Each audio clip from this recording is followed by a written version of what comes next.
Good afternoon, everybody. My name is Ken Booth, and I'm the Honorary President of CESRAN. Before we get on with this session, which is delayed for some reason, I want to thank the organising team and our supporters for all the work they did in bringing this conference together, and especially I want to thank Rahman and Özgür for founding CESRAN and working so hard on so little and with such big results. I'm only sorry that for family reasons that I can't be in Venice with you in that what looks like a magnificent hall. The main aims of this in conversation session are twofold. First of all, it's a way of providing an opportunity for us to learn more about one of our keynote speakers. And this will be based on a conversation between myself and Jana for about half the allotted time. And secondly, there will be a question and answer involving, I hope, the whole audience, asking questions about issues that have arisen, that did arise during Jana's talk, and there were many issues that arose. It was an excellent presentation, I thought, by the way. And those issues and issues that may have arisen during the conversation that Jana and I will have for the next half hour or so. Well, first of all, I think I should say welcome back to Venice for Jana.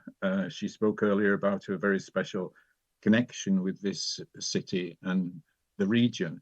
And what I want to do in this first question is to ask Jana how, professionally speaking, she got to where she is today. Was, for example, working in global politics, some aspect, some area of global politics, always part of her life plan? Did she get into this position by accident or ambition? Did she want to be, for example, a civil engineer or a medic or an artist or a footballer? What got her into global politics as the main focus of her life? So first question, Jana, is how did you get here? Thanks very much, Ken, and even more thanks to all of you for listening to this and for taking an interest. I think it's slightly intimidating that I'm sitting here and take so much of your time. So I wanted to become a dentist when I was a small girl because I learned that dentists earn a lot of money, have big cars and fabulous houses, and that seemed to me a life goal. After I've overcome that stage at about the age of, let's say, 9 or 10, I realized that I'm extremely interested in traveling and curious about the world, and that I love being in other countries, learning about different cultures. So early on, I wanted to do something that related to international relations or the world out there. I was rather flexible. When I finished school in the school book, in the yearbook, I basically said I become a diplomat or I become a journalist, kind of who travels and reports about traveling the world. So I ended up as a jeune fille au pair in Paris, and after that I studied political science. I had the great privilege that my basically the professor who supervised my master's thesis offered me a PhD position with him, so I became an assistant. That's how I ended up at the university. And I don't know about you, but the biggest joy I had when I was at the university was actually teaching. I loved to interact with young students. I was young myself, so was sometimes a funny situation, but so that was what I really enjoyed a lot. And I would have stayed at the university. There was a point when I wanted to work with Ken in Aberystwyth, an abandoned place in Wales with the finest university there is on IR theory. But then for personal reasons, I ended up in Berlin, did not get a job at the university in Berlin, and ended up in the think tank world with some interim period at the German Bundestag because I was asked by an MP to be an advisor for the subcommittee of disarmament, arms control, and non-proliferation. I realized after 1.5 years that this is not my world, that I don't want to be a politician, I don't want to work for a politician, I want to be an academic, or I want to look at things, analyze them from the outside, and that's how I then ended up in the think tank world again. And so it's a mix between a hell of good luck and an interest in analyzing foreign policy that you can do from many different positions, I think. Right, you did a PhD on John Hertz. What led you to Hertz? I noticed that you just about managed to throw in the security dilemma phrase in your talk earlier. What led you to Hertz? Was it just the supervisor pushed you in that direction, or did you have a knowledge of John Hertz before? So when I was asked to do a PhD, I was merely interested in this position because I did not know what to do with my life, and I thought I can as well stay at the university, pretend to be a student, write my PhD, and kind of do some lectures with young students. And I didn't have a topic for a couple of months, actually, and not really an idea what I find most interesting. But then I took a huge interest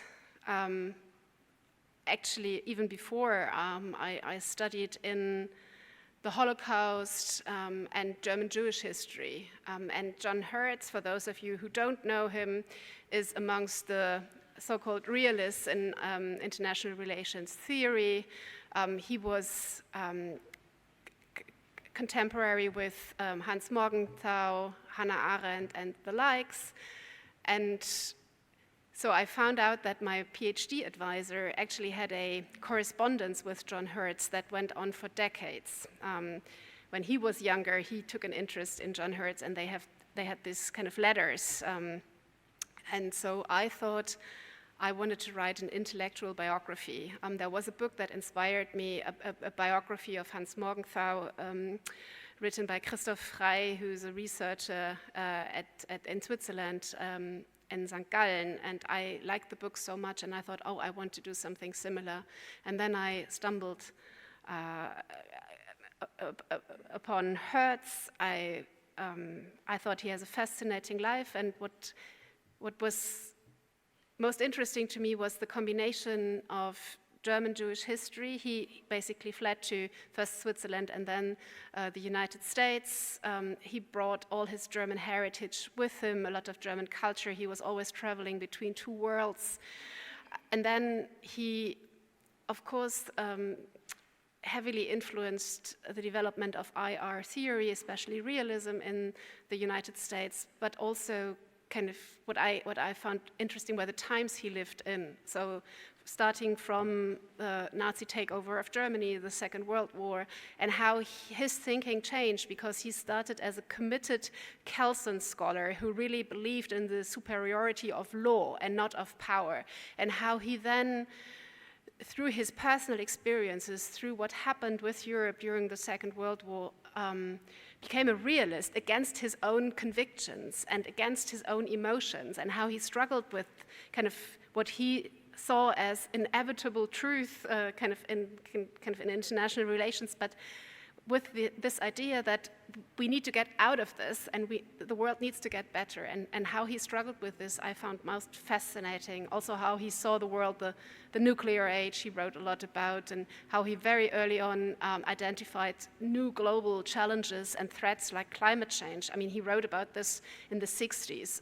And so, yeah, I was fascinated by the man, by the history around him, by his heritage, and yeah, the German Jewish culture at large. And I could talk about this a long time, as you realize.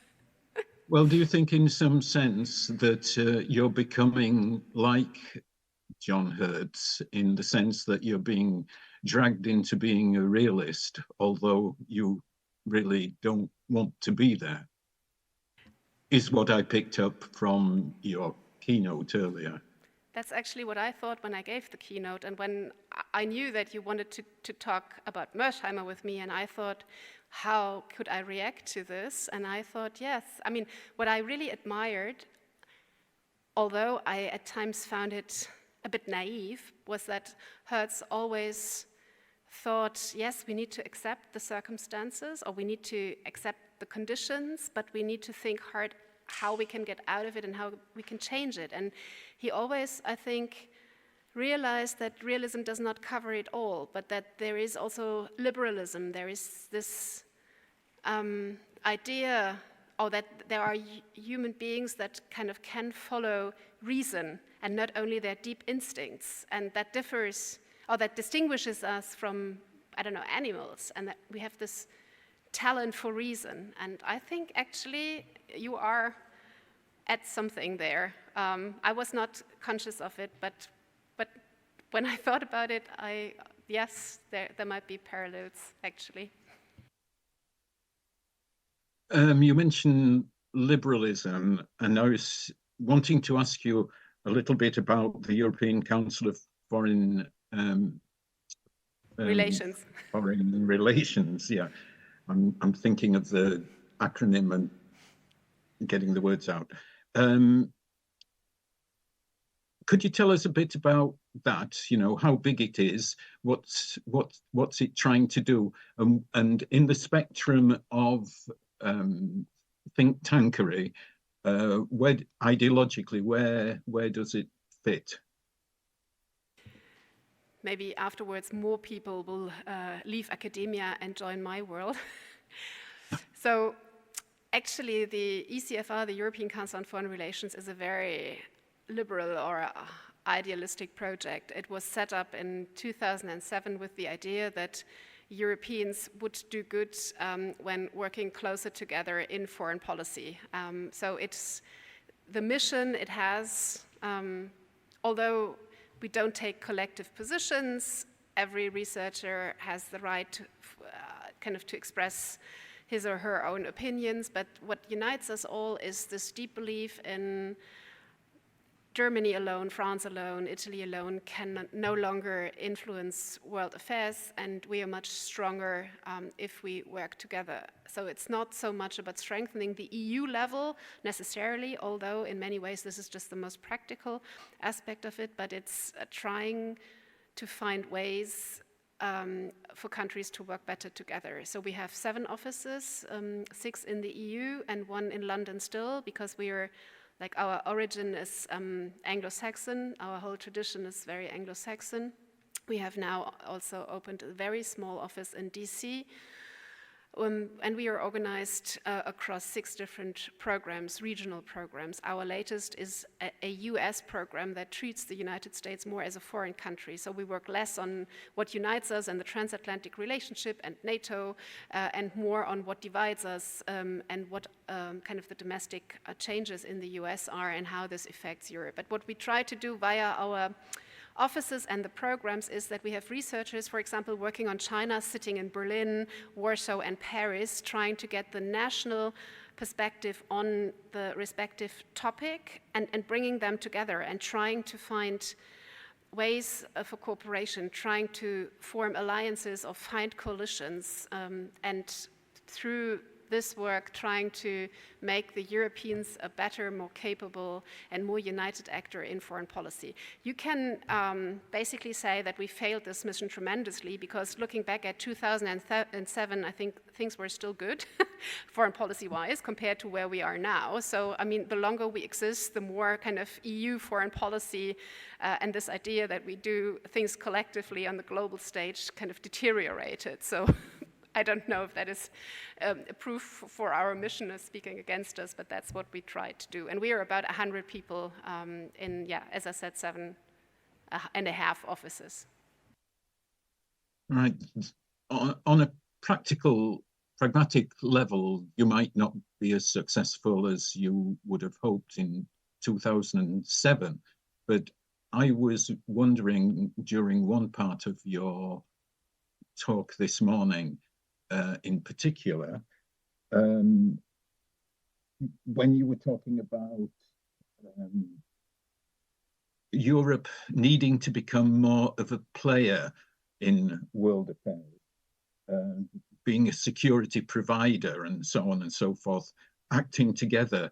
Is there some sort of European nationalism, European-wide nationalism behind your project? You did try and push that to one side and saying, well, at the EU level, but is there ultimately, you know, the structures of the world pushing Europe, in your view, to become a European superpower to join the others?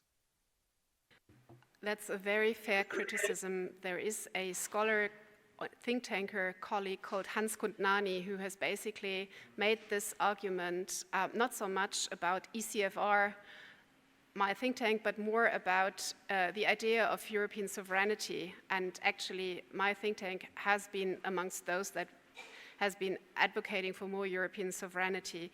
His argument is, you can read very much along those lines, that it's basically not so much about Germany first or France first, but kind of that the entity just gets bigger, and that kind of European sovereignty has also protectionist aspects, has aspects of us versus them, and I take this criticism,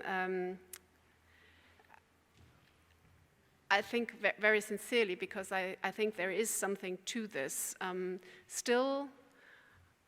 So I think that the EU as a project, as I said, this idea that if we cooperate together, there is no zero-sum thinking, but everybody benefits, and it's better basically to play by the rules and not to maximize power and influence. I think this is under enormous pressure in this world because of great power competition. The EU is not a great power. It was actually set up as the counter model to great power politics. It originated in the experience of 2 world wars, and the idea was that we will never face something like this in Europe again. And I still deeply believe in all those ideas. I think actually you are right in a certain way that there is the necessity to grow some teeth and to become also a more forceful and a different actor, more like a global player, more like another great power, if we want to basically not become a plaything, but how to do this and still preserve some of the values that I think make the European project so unique and so valuable is actually a huge challenge. I would not want to campaign for, I don't know, a European foreign policy that is basically just another version of my country first, just making the entity bigger. I think there needs to be a middle way, becoming more powerful, more influential, more united, and maybe more capable also in those areas that we have neglected, like defense, but also when it comes to economic security. It's really not limited to the military sphere, but how to do this, keeping our values, and also not become an island or not become a civilizational, white, nationalist fortress is, I think, the big challenge, because that's not what I want to see. That's why, like, in my work in recent years, I've not only with my team developed a European Sovereignty Index, trying to measure how sovereign the Europeans are actually and what member states contribute to it, but we have also invested in this multilateralism matchmaker, because we thought it's fine to talk about European sovereignty, but this Europe cannot be an island, cannot be isolated, needs to be open, needs to cooperate with other powers. But I think what you say has some truth in it, and there is also a danger. But what about more cooperation within Europe? One of the questioners this morning used the phrase, there are many Europes. Do you think there are too many Europes for them to cooperate to the degree that you would like to see? Yeah, I think that's definitely one of the challenges, that Europe, or the European project, has grown a lot, and this is a fine thing, has included ever more countries. But I think now we see that below the surface, the basically rules of engagement are not clear to every member. And that's why I personally think it is legitimate and necessary to also be very strict and consequential within the means that the EU has in dealing with countries like Hungary, or previously also the peace government, when violating the very foundation of the European project. So when it comes to the rule of law, democracy, I think that we all agree to the EU as a community of law, and that we stick to the rules is very important. More and more countries want to redefine the rules, interpret them differently, and I think this is actually the bigger threat I see to the European project does not come from the outside, but from the inside. And being united and on the same page on the inside is, I think, a precondition to being able to act on the outside. But yes, there are many Europes. That has always also been a beautiful thing, that Europe was never about, I don't know, everybody becoming one, but it was about different cultures, different languages. But what worries me is that the common ground is eroding more and more, and that the readiness to make compromise for the greater good and to abandon a national interest for a bigger European interest, that this is diminishing. And without that, yeah, the project is destined to fail. Yes, some sort of Europe is getting weaker, but do you think, and this is especially relevant in relation to immigration being such a powerful issue in many European countries, don't you think there's also, in reaction to immigration more than anything, and the exploitation of immigration as an issue, don't you think there's a danger of too exclusive and a civilization Europe? In Britain, even famously Eurosceptic, or infamously Eurosceptic, that a lot of people these days seem to me to be talking along the lines of we Europeans,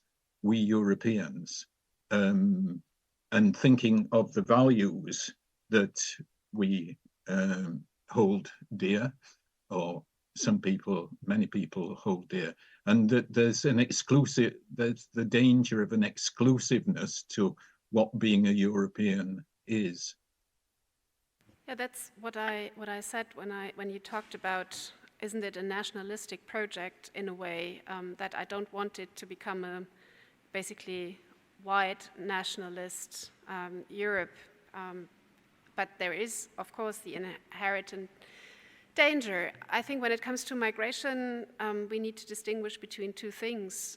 I think migration, as I have just seen it in my country with election results that I thought would not be possible, is something that mobilizes people in a negative way, something that scares people all over Europe, including in the UK. I think Brexit was also, that's my opinion, partially caused by this promise that there would be less Polish plumbers coming to Britain after Brexit, and that the famous Polish plumber was such a threat to British identity. So I think this is something that fuels right-wing populism, makes these parties strong. But if we neglect some of the problems, it makes those parties even stronger. In my country, Germany, one of the reasons that people say why they have voted for the right-wing alternative for Germany is because they say no other party is basically talking about the problem, admitting the problem. So I think the European Union was actually on a not that bad track to addressing the topic of legal migration to Europe, and in a European way, which now seems to be overtaken by events because countries like mine are closing the borders unilaterally. But so I think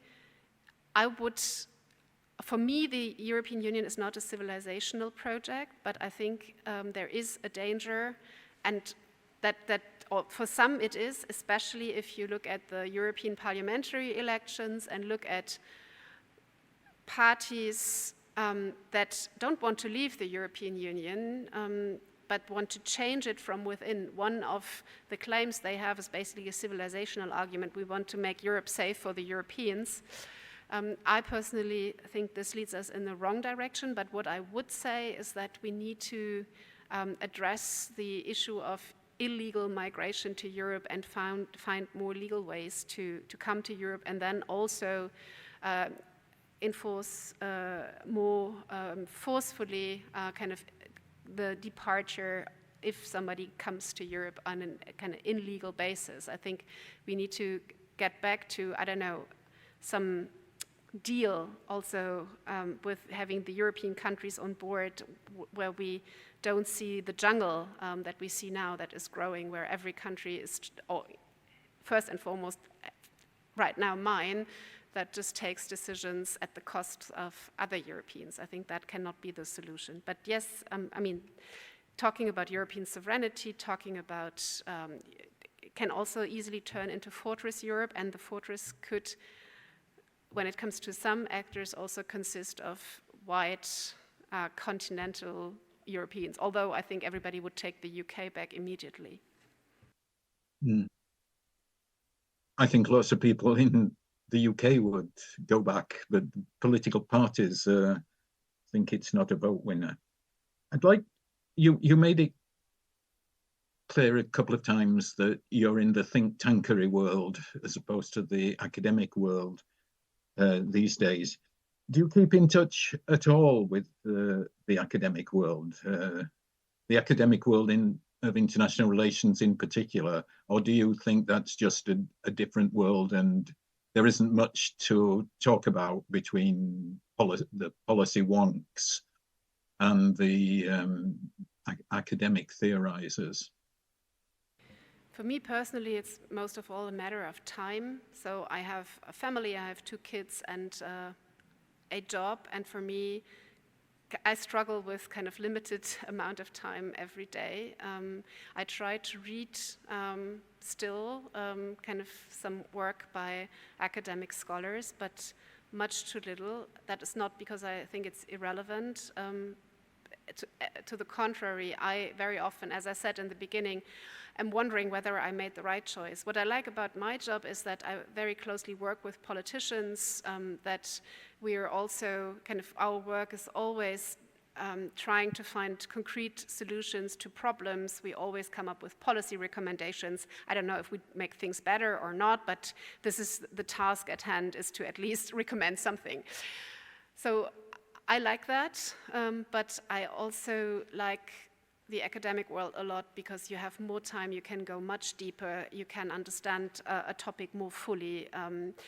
You also are a bit, as I see it, detached from political constraints or from dependencies, and so I think we have a lot to learn. Unfortunately, in my country, if you have left academia once, it is super hard to get back. So even if I wanted, the system in Germany is very closed. So for me to work, I mean, I could always, and I do this from time to time because I said I like teaching so much. So whenever I have some time, I like to give guest lectures and teach classes. So I do that from time to time, and I plan on doing this more once I'm, I don't know, retired or whatever, but I want to do this. But to go back into academia is super difficult because there are barriers, and this is a problem with the German system, and where I admire the Americans for this revolving door, not only between think tanks and academia, but also kind of going to work for, I don't know, a minister, and then going back into academia. I think this is so beneficial, so fruitful, and I can still, the time period where I learned most and kind of where I had the stiffest learning curve was actually in Parliament, because I entered it with such high hopes what, I don't know, politicians could change and what effect I could have, and then it was not about foreign policy at all. Even if we discussed foreign policy all the time, it was about party dynamics, party politics, power structures, coalition constraints, and I learned so much that I could never have learned in the kind of somewhat ivory tower of a university. But during my time at the university, I learned things that I never learned in Parliament, and so I think we can actually learn a lot from each other, and I miss the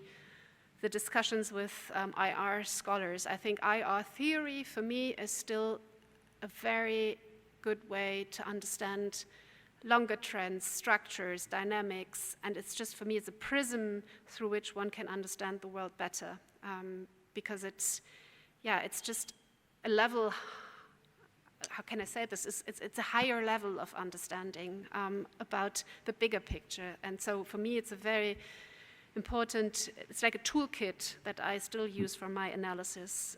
But as I said, I have too little time to follow the latest debates and twists and turns of this or that argument or school of thought. Regarding your talk, and this would probably have to be my final question before handing it over to the audience.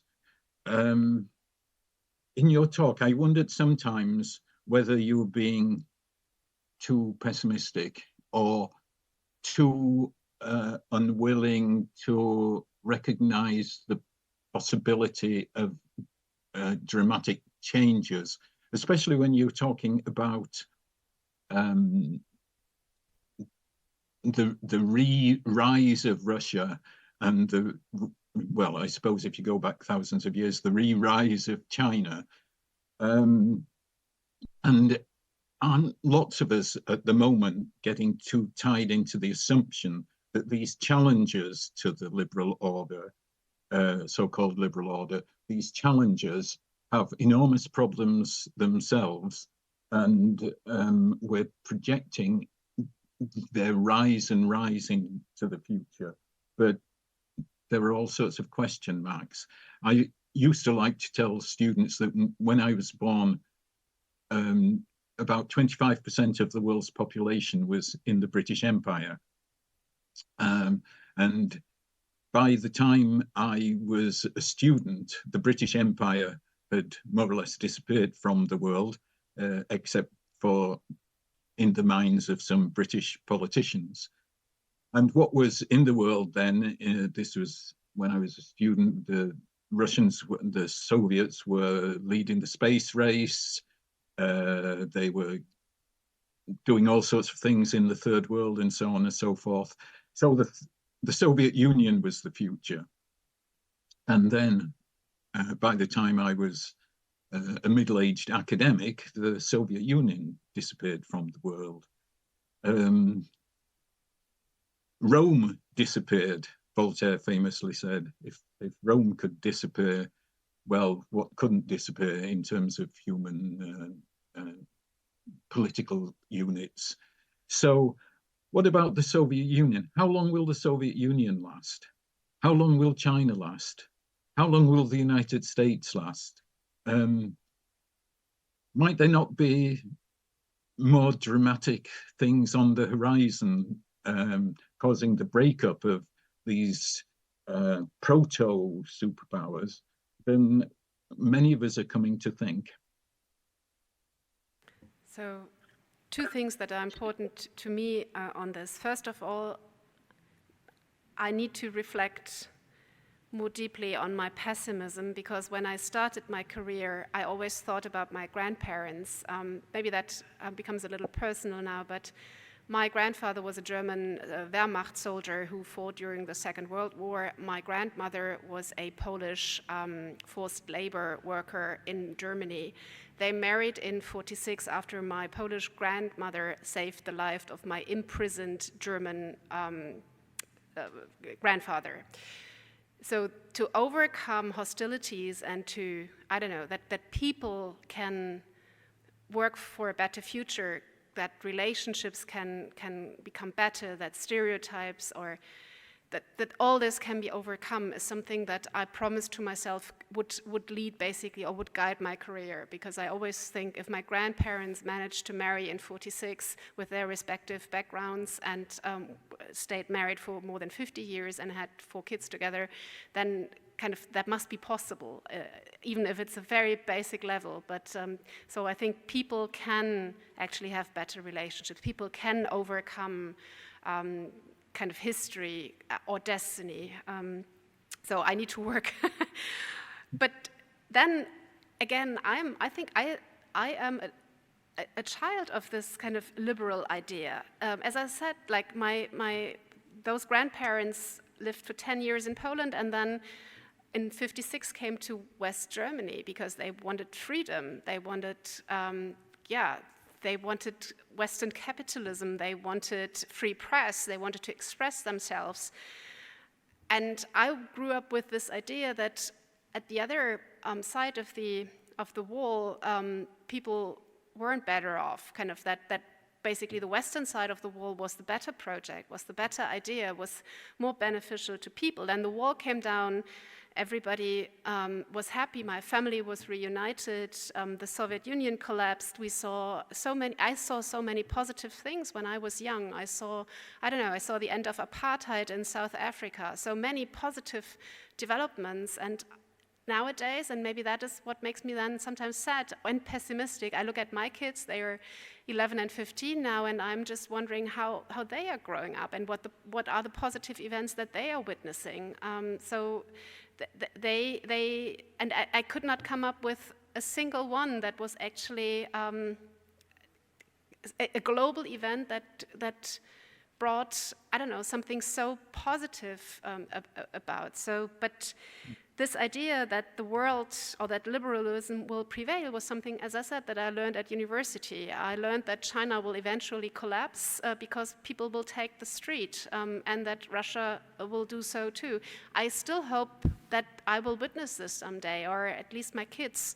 And coming back to Hertz and the power of reason and of kind of making the more informed and better choice, even overcoming some deeper trends and dynamics, I think it's possible. I'm just sometimes a bit, I don't know, maybe not tired. I'm not old enough to be so tired, but just sometimes I think that also many of the things that I believed in, the superiority, if you want, of Western liberalism, what makes me wonder whether I was right is not so much Russia and China as countermodels. I think if people have the choice whether they want to live in, I don't know, the United States or Russia or China, I think if you ask somebody in Africa or somewhere in Asia, maybe most of them would choose, I don't know, Europe or the United States. But what made me think a lot about the shortcomings was when I started to work on the so-called Global South, using this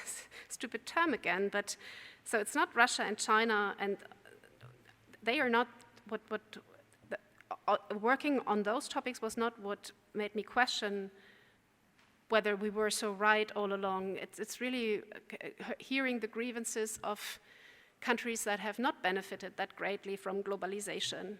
And so I think I would still be up for working for a better world, and I think it is possible, but I think really maybe not kind of applying the old recipes, but I think there needs to be something new, maybe something my kids can come up with, that kind of a new idea for the world, that it's not just, or not how the Western idea, how we understood it when I grew up, as basically the one being superior. I think in many ways we were, but in many other ways we weren't. I think your general attitude is very much like, and this is a compliment, it is very much like that of the great economist and peace researcher Kenneth Boulding. Boulding used to use this phrase quite often: if it exists or existed, it is possible. Meaning there's nothing in something called human nature or the structure of economies and so on that make it inevitable that certain things can never happen. Because when you look around through history and you look around the world now, there are a lot of positive things that can be identified either happening or have happened in the past. So the way he would put it was, it's not impossible that things can get much better, that communities can become peaceful, that equality can be promoted, that religions can live in harmony with each other, and so on and so forth, that progress can be identified within societies in terms of the emancipation of people. So I think if it exists, it's possible is a good way to be thinking about these things. I'm conscious that we need to finish in, well, before half an hour's up. So I'd like now to open it up to the audience to ask any questions about what we've just been talking about, or about Jana's presentation earlier this morning. And I think somebody, Rahman maybe, will, because I can't see people in the audience to ask them to ask their question. I think Rahman is going to identify people. And I encourage you to ask questions to Ken as well, because he's the much bigger fish to fry and much more knowledgeable on many things. So use the opportunity. Never been called a fish before. Right, is Rahman there?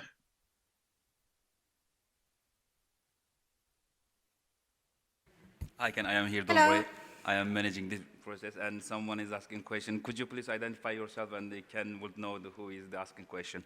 Okay, my name is Maria Antónia Almeida. I'm from Portugal, Universidade do Minho. And again, I would like to point out that you've been talking about politics and you are a bit pessimist. Yes, you have all the reasons for it. We are all pessimists. But in a good note, I would like to emphasize that the biggest issues right now are more on the environment, for instance, and how we are making an economic structure based on monoculture and things that are bad for the environment and for our quality of life as humans. We are being affected. There's pollution, there are diseases, and a note of optimism is that the new generations are much more aware of this. So I believe that the new generations will not allow our planet to be dominated by that negative thing, and even more, they will try to produce a world where our quality of life will be more respected. So it's not whether we want to go to live in the United States or the Soviet Union. It's more whether we want to live in a safe environment where we can have fresh food and clean water and try not to get sick on pollution. So especially, I noticed the new generations are very much aware of that. And some of them are a bit too much, like those climatic actions that painted the thing on red over there at the university.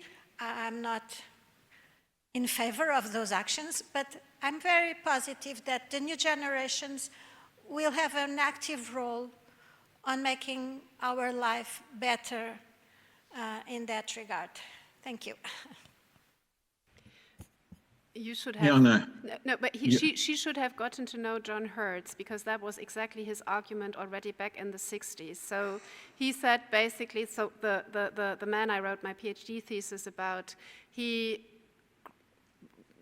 wrote about the nuclear age, and then he said, well, the biggest threat to humankind is not the nuclear war, it's basically the environment and climate change and all of this. And he said, well, if everybody understands this, that this is the biggest threat to our existence as a species, we need to put this first, and this might guide us, and we might be able to overcome all our differences, because this unites us, this desire to survive.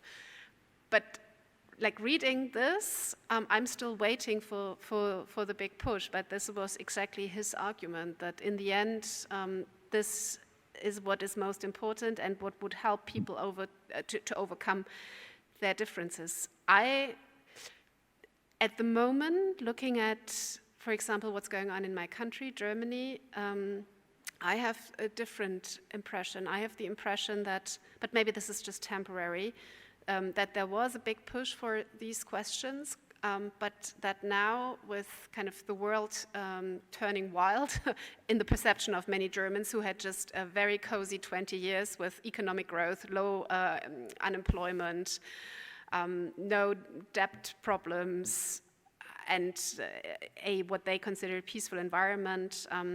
Like now we had the Green Party as part of the governing coalition, trying to implement some changes when it comes to renewable energy and, for example, heating law, and this backfired so tremendously, because the moment people realized that basically this was not cost-free or cost-neutral, but that the investment in green energy transition would cost each and everybody, there was a huge backlash in my country that we are still seeing with the election results now, with the Greens being thrown out of, I think now, losing 6 consecutive elections, being thrown out of 4 state governments in Germany. So pardon my pessimism, and I hope that is only temporary. John Hertz would side with you and say, yeah, mankind will reach this state. Kind of just the period I'm witnessing at the moment, or local politics I'm watching, is telling me that when in doubt, people seem to choose cheap energy, whether it's kind of produced with coal or nuclear power plants, doesn't matter, as long as it's not affecting kind of the general standard of life. And maybe I don't want to be so negative about it, because sometimes, I mean, it's a bread and butter debate that has started in Germany about this, and many people just say they cannot afford this transition, and the pain imposed by them by the government is just too much for them. So I think if we want this, we need to find a way how to make this socially acceptable, and how we ensure that not that there is a social consensus, and that people are ready to pay the price, and that the price is maybe that those that have little need to pay kind of less than those that have much. If I could just give another plug for John Hertz, if I'm not incorrect, I think in the late 1940s, he was arguing about the importance of taking a planetary perspective on politics. He wrote something in 1949, I think, about the importance of planetary perspectives.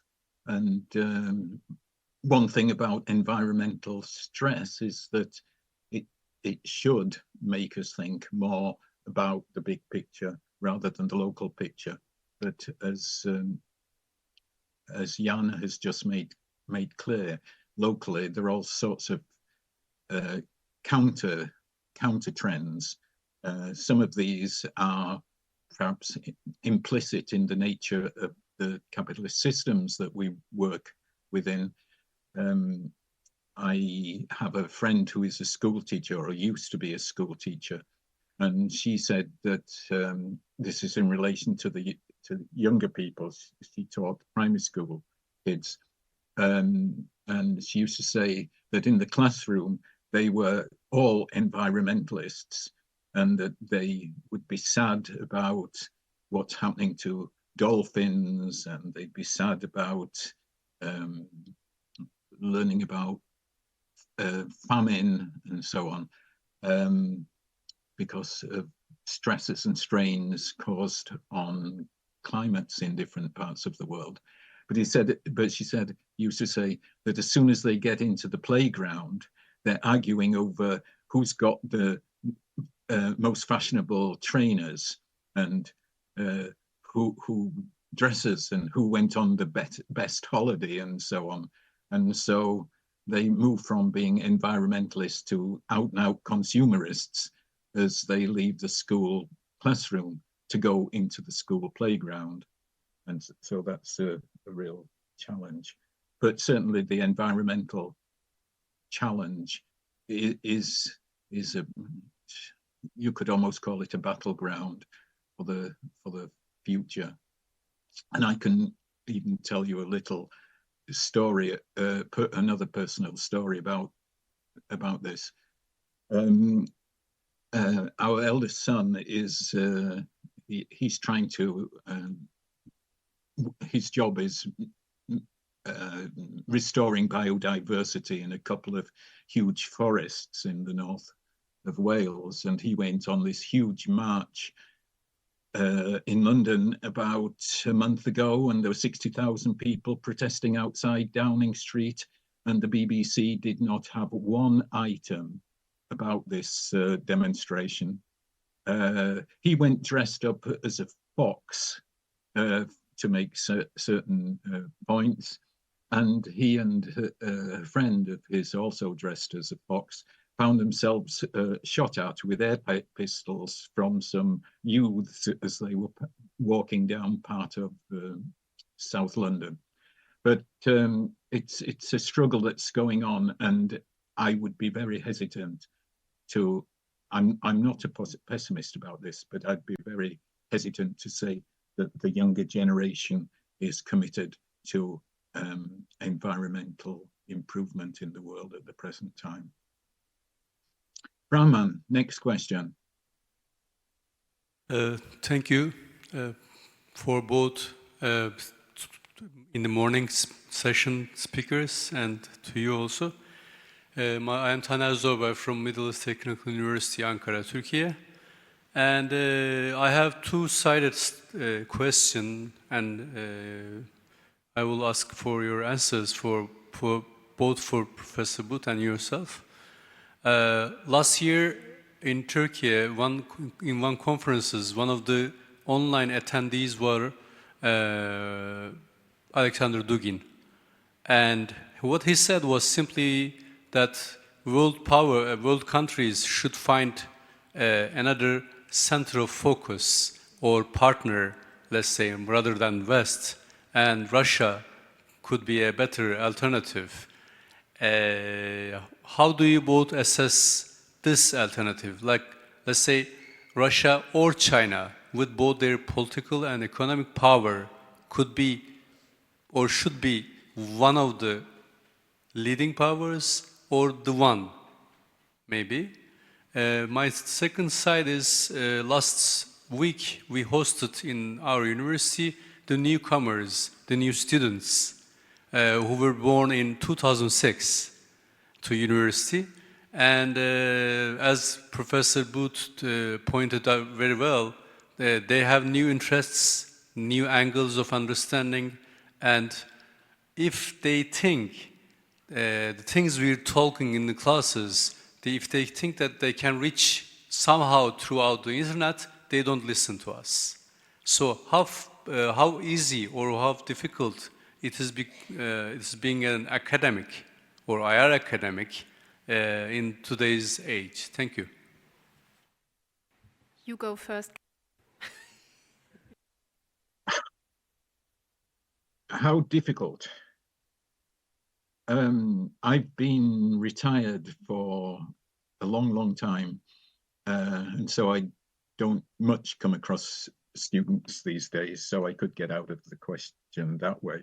In fact, I retired soon after this year's intake was born. I retired in 2008. All I get from my colleagues, not just here, but the colleagues I stayed in touch with, is that academic life is getting more and more difficult. It's becoming more and more corporate. It's becoming more and more about money, piling students in order to keep alive as institutions. But that's one side of life, that they've no time. Like Jana was saying about her job, there's no time because there's increased bureaucratization throughout universities, and I hear this from universities from Malaysia to Australia to North America and South Africa, for example. But people, on the whole, become academics because they're driven by the desire either to teach or research, and there is still the dream of imparting knowledge, imparting ideas, imparting critical ways of analyzing that might just might change somebody's life a little bit and make them think this way rather than that way. So I think it's much more difficult being an academic these days than it was when I started in the late 1960s, but it's still ultimately a rewarding thing to do because there is some time to do teaching and interacting with young people, and there is still some time to do research, but it is without doubt much more difficult because you don't have as much time to access young minds and try and teach them something. That's it. So I think getting the young people interested and on board has always been a challenge because it has been a challenge in the 60s with that generation. I think, because the young tend to question things, don't take things for granted, want something new, are critical, have different interests. My experience from being a student and from and looking at how teachers that I admired got me and how I tried to get students when I taught, I think it's never possible to get everybody. I realized that if you get, half of your class interested and really focused, that's already quite something. What I find helpful as a student, but also as a teacher, is taking a real interest in their opinion, not trying to get your opinion across, so not trying to infiltrate them with how you think about things, but letting them challenge you and being open and take them seriously, but also challenge them and also demand hard work. That actually also turned out to be quite a good recipe. Like when I was a student, the classes that interested me most also demanded the most work, interestingly, because but also I got a lot back. So it was not just, an easy sail through with a good grade at the end. So I was challenged, but I was also able to challenge my teacher. So I think that's what helped me. But I think the challenge is not so unique. I think the circumstances of being an academic have changed, and that might have been easier. But dealing with the youth, I think, there is this saying that kind of, kind of, who was that? I don't know, an old Greek philosopher who complained about the youth. I think that is basically it. I think it's it's always the youth. And on Russia's place at the table, and is Russia one of the leading powers, or should Russia be one of the leading powers? I tried to say in my talk that I think Russia at the moment has no constructive attempt to shape the world. I think has not, in my opinion, and I think in the opinion of many Ukrainians, but also many people in Georgia, many people in Armenia, think that Russia doesn't have a lot to offer. And what I see is that many countries think that they live better, kind of independent of Russia. And I think Russia is not really investing in its attractiveness. It's trying to coerce countries, it's trying to blackmail countries. But if it wants to be a leading power, it needs to also offer something. And you can say a lot about the United States and America, but there was also always people that were kind of fascinated by the country, wanted to live there, wanted to study there. And so I think that is very much missing when it comes to Russia nowadays. And the more the country closes, and the less access you get, the less attractive it also becomes for others to get to know it, which I think is a shame. I know people who have been studying in Russia, have been fascinated by the country, but I think if you want to lead the world, you need to have an attractive, positive agenda and offer. It cannot be that your main selling point is basically we have the biggest nuclear arsenal in the world and we have annexed this territory, and if you touch it, we'll nuke you to death. I think that is not an attractive offer. I think, Rahman, we've time for one more question. Ken, Eric Sharayev, George Mason University, US. Alexander George, my late mentor, spent 40 years his life studying why didn't political leaders learn from political scientists? Why was it such a disconnect between political science, IR theory, and real politics? Phil Tetlock penned these days asking the same question: how come our impact so small? Your famous book, 2007, I guess, on security dilemma, is a great book. Why do you think political leaders, especially China, or maybe India, forgive me for the question, why don't you learn that rising powers appear dangerous and the response will be in kind? And footnote, in Wikipedia soon will be a little addition. Ken Booth, aka Big Fish.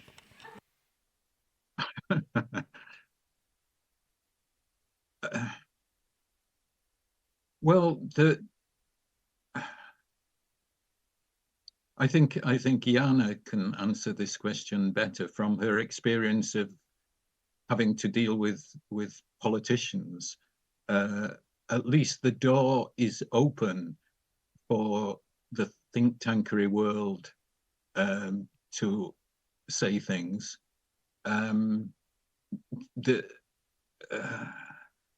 What I've found is that when I have tried to make some intervention or other and have had access in a particular context, that the politician or senior officer concerned regards what I'm talking about as being, oh, too theoretical. It's not to do with the real world. We start from a different place and so on. And so there's this fundamental delinking with politicians and with the military. They just don't think we are in the real world, and in many ways we're not in the real world that they are in. And so we don't have fruitful conversations. I was just thinking that I was once studying naval disarmament in the Mediterranean, and I had some ideas, and I was invited to give a talk to at the US Naval War College. And I was invited because my argument was pointing to the relative importance of aircraft carriers as opposed to submarines. And anyway, at some point I changed my mind on this and thought that there should be naval disarmament in the Mediterranean. And I was never invited back to the Naval War College again because I had put a question mark over the utility of ships in political crises. So we often exist in two different worlds. But on the whole, I always found that the more senior the military officer, generals and admirals were actually much more open-minded than young officers who had to sort of prove their loyalty and national spirit by taking very right-wing positions. So that's on the whole, as my years became longer and longer, I became more ancient. The value of spending time trying to persuade politicians and military officers of the different ways of thinking about things, more theoretical ways, was not successful, and so I gave up doing it. And I admire people who do stick at it, like Jana. I think we've got to finish there. Rahman wanted us to stop promptly, but I do want to finish off with one question to Jana, and I want to ask it because a friend of mine, Cynthia Enlow, always asks it either as a first question or last question when she's talking to people. And this question is, Jana, professionally speaking, when were you last surprised by anything? So I have a positive and a negative surprise. And I don't know about you, but me and my colleagues, and I think our whole class, is very convinced of our theories and of our findings and of our positions. So I think it is rarely that one needs to admit that one got it wrong. And so I got it wrong twice in recent years. One was a negative surprise. That was the morning after the election of Donald Trump. I have been studying American foreign policy and American domestic policy for a long time, deep interest in the country, love for the country, and I did not see that coming. And also because it was not just one man that was elected, I underestimated the whole phenomena, the whole movement, and the direction that the US has taken in many ways. That was a negative thing that I did not see coming, and that surprised me, but negatively. And the positive surprise, so I have to say that I was not surprised by the war against Ukraine.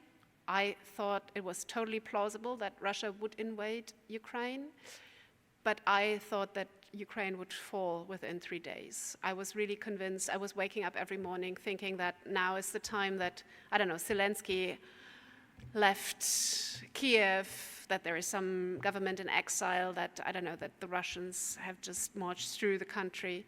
And to see the first weeks or days and weeks of the war, to see Ukraine prevail, and I think also, although you can be critical with Zelensky, but the bravery that he and his colleagues have shown with kind of staying in Kiev and saying we will not go anywhere and we will fight back was something that impressed me deeply, and that surprised me positively, and that also made me a very committed supporter of Ukraine's sovereignty and independence, and yeah, that made me work on this war for the past 2.5 years against a lot of resistance in my country. Yeah, so that was a I don't want to call it a positive surprise because it was a war and it is, I mean, hundreds of thousands of people have died, but I did not see it coming. It surprised me, and yeah, it taught me also something, as did the election of Donald Trump. I think we need to be very humble of, yeah, when it comes to our abilities, also that our theories kind of really hold the proof of events. Thank you. That's two interesting thoughts. I'd like to thank you on behalf of CESRAN for your keynote this morning, which had so many issues and was so coherently and logically argued. So thank you very much for that, and thank you for your personal and other reflections in answer to the questions over the last 90 minutes or so. I don't know how we show our appreciation in this way. The people in the hall can clap and the rest of us can wave or something, but thank you very much. And I hand it over to Rahman now. Thank you, Jana. Thanks a lot, Professor Ken. It was really great to have you here. You know, next time, we hope that everything is going to be all right and you will be here with us. Thank you very much. And thanks, Jana, for your being here. Thank you for all audiences, great questions and great atmosphere. So see you next in the panel.